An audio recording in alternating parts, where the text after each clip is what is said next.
Victoire du Barça 5-2 contre l'Étoile Rouge de Belgrade. Ça fait un moment on passe notre temps à humilier toutes les équipes qu'on affronte. Le Barça est redevenu une bête noire d'Europe. Donc je crois que tout le monde actuellement qui sait qui va affronter le Barça est fébrile. Il a peur. Il se dit le Barça est un gros poisson. Ça va être compliqué d'aller les battre. Chaque jour on dit défense très haute, dangereux. Mais les gars, est-ce que cette défense haute là encaisse? Même quand elle encaisse, elle marque plus qu'elle n'encaisse. Le Barça joue l'attaque à outrance. Ça veut dire on prend plus de risques pour marquer, même si vous nous marquez derrière. Si vous réussissez à nous marquer 2 buts derrière, rassurez-vous qu'on aura marqué 5 buts devant. Donc c'est pour vous dire que le travail est bien fait. C'est un peu à l'image du Bayern de Munich. À un moment donné, on avait un Bayern qui marquait beaucoup de buts, mais qui prenait aussi beaucoup de buts. Vous voyez que même avec le classement, le 4-2-3-1, donc vous comprenez que c'est une stratégie qui a été très bien élaborée par Hansi Flick. Et vous voyez que ça marche très bien. Et en plus, il a ajouté à ça le piège du hors-jeu. On a encore vu ce soir, chaque jour les équipes qui jouent contre le Barça sont hors-jeu. Vous ne comprenez pas. Quand vous marquez un but au Barça, ne jubilez pas encore. Regardez autour de vous, regardez l'arbitre, demandez d'abord si est-ce que je ne suis pas hors-jeu. Parce que c'est déjà trop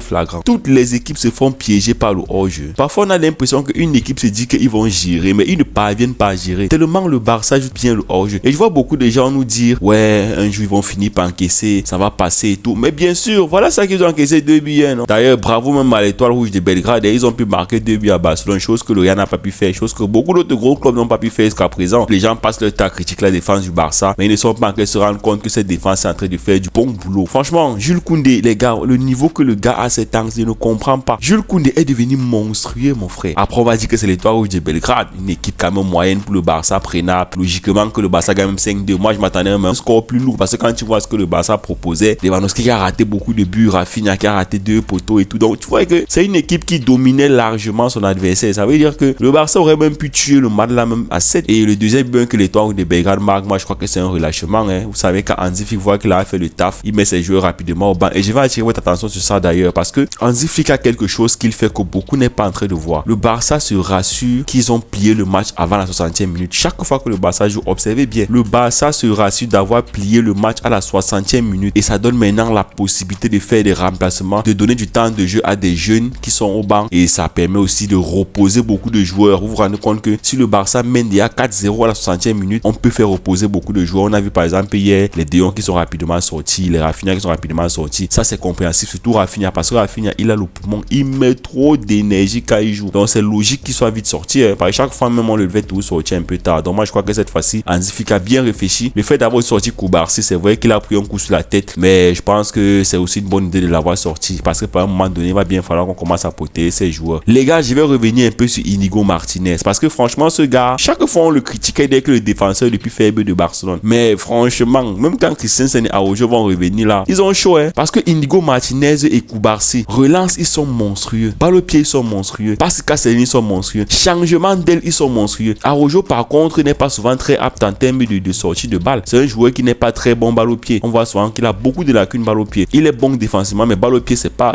au haut niveau. Par contre Koubarsi et Inigo Martinez, ce sont d'abord de très bons joueurs de ballon. Surtout Inigo Martinez, je m'attendais pas à ce qu'il soit aussi bon cette saison avec Hansi Flick. Et comme je vous l'ai dit les gars, il y a des joueurs qui sont forts. C'est juste qu'ils ont besoin d'un bon encadrement. Hansi Flick met vraiment chacun à l'aise. Quand vous voyez des joueurs comme Inigo Martinez, vous vous rendez compte, il est tellement épanoui à Barcelone aujourd'hui. Et ça ne peut être que bénéfique pour le club. Et d'ailleurs, homme du match dans la rencontre qui s'est terminée hier soir. Et je suis très content pour lui. Il a marqué un beau but et il a été très décisif. C'est le patron de cette défense. C'est logique. Quand vous voyez même l'alignement du hors-jeu, on se rend compte que tout le monde suit le déplacement de Inigo Martinez. Vous avez même remarqué. Essayez d'observer bien les matchs du Barça. Vous allez voir que quand le Barça joue le hors-jeu, tout le monde suit le déplacement de Inigo Martinez. Franchement, très satisfait. Et Koubarsi également très satisfait. Ce joueur anticipe beaucoup de choses. Il ne laisse pas le temps d'avance à l'attaquant. Lui, il colle l'avance sans qu'à l'instant que l'attaquant touche le ballon. Mon petit, tu es trop intelligent pour tes 17 ans. Lamine Yamal. Quel chevauché Lamine Yamal. Quel chevauché. Franchement, quel chevauché. Et après, il te sort la passe Pedri. Pedri qui tape à Jules Koundé. Jules Koundé qui remet dans l'axe à Lewandowski et but pour le Barça. Waouh. Jules Koundé encore deuxième fois encore. Passe en profondeur. Passe en retrait. Rafinha avec tellement de confiance. Il ne se précipite pas. Il place le ballon là où il faut. Non les gars, le Barça est fort. Pas le quartier, le Barça est fort. Je vais pas vous mentir. Moi j'avais beaucoup de doutes sur cette équipe. Vous voyez des équipes comme ça, ils jouent bien.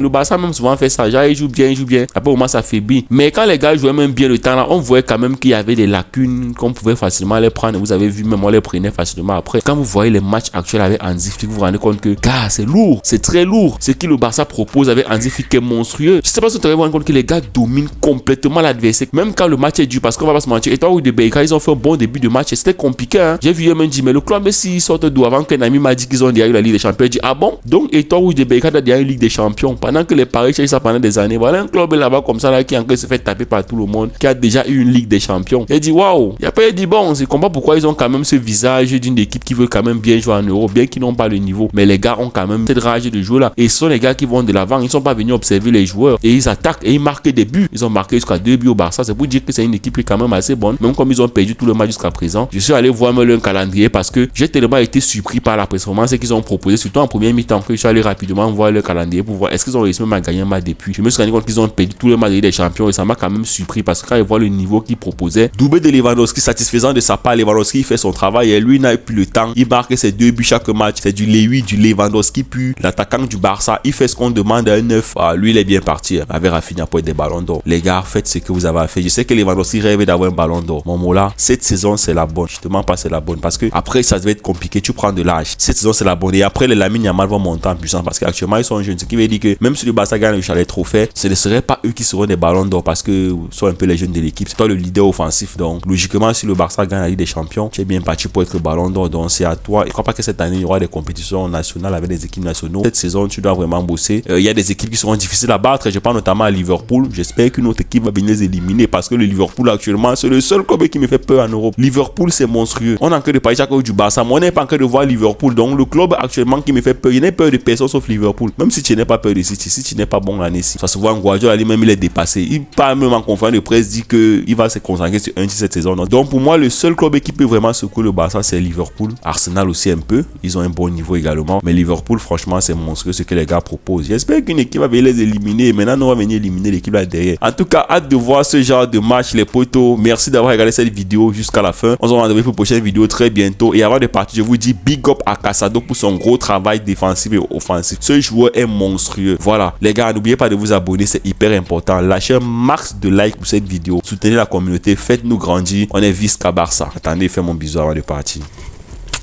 On est ensemble. Voilà.